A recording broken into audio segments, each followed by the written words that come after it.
What's up, Rockstars? It's Amanda Mock here from amandamock.com, where I help small to medium-sized business owners get more clients, make more money, and really enjoy their businesses and their lives once again. I have a great question here that I wanted to share with you guys from an individual named Frankie, and I've seen it quite often, which is why I think it's a great question. Frankie wrote to me, Amanda, I run an SEO business with my brother. We work really well together, and we are starting to see some clients trickle in. However, his wife seems to always be there along the way. Now, she brings in some good insight and does have a good head for business, but most of the time her advice is unsolicited.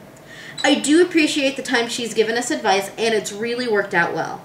But at the same time, I'm worried that it might damage not only my relationship with my brother, but my brother's marriage if she gets too involved and we no longer wish to have her advice. I feel as if it might be best to start excluding her from our business now before it gets too late. What are your thoughts on this, and how can I best handle this situation? Well, Frankie, first, you got a pretty good head on your shoulders by reading this. But before I even answer the question, one thing I want to make completely clear is most of the time when you're just getting started out in business, it's a very crazy time. You're having to learn a lot of things. You're having to do things a lot differently than you ever did in corporate America or in school or anything like that. And it's not only difficult for you, but it's difficult for the people around you, even if they aren't involved in your business in any way. And that is because your friends, your family, your spouses, they all care about you. And they see you struggling, and they know that it's probably only going to get more difficult.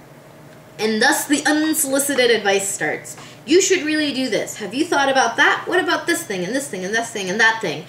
And a lot of the times it's from people who don't know that much about your field or your business or marketing or any of those other things. And it can get frustrating pretty quickly.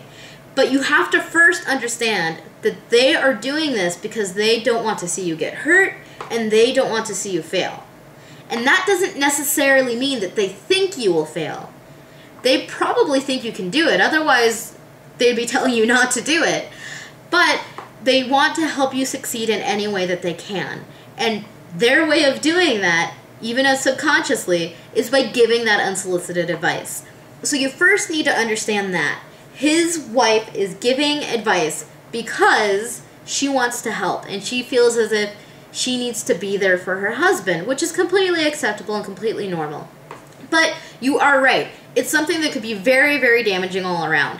A relationship like that, where a spouse is constantly coming in and giving advice and input and talking and blah, blah, blah, blah, blah, and a partnership with a business, it can damage your relationship with your brother, it could damage your business, it could damage your relationship with your brother's wife, and it could damage your brother's relationship with his wife, which nobody wants. So you do need to kind of squash this problem now before it becomes an issue. It doesn't sound as if it's one yet, but you are aware that it could be one. So with that being the case, I would probably sit down and talk to your brother about it and exclude his wife.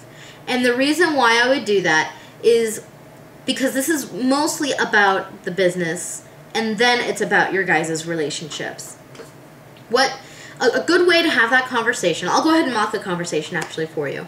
I'll just say your brother's name is Bobby because I don't know your brother's name. But how I would have this conversation and how I would advise my clients to have this conversation, it would be to sit down and just say, look, Bobby, you know, I really appreciate the input your wife has given us, and it has helped our business in several ways.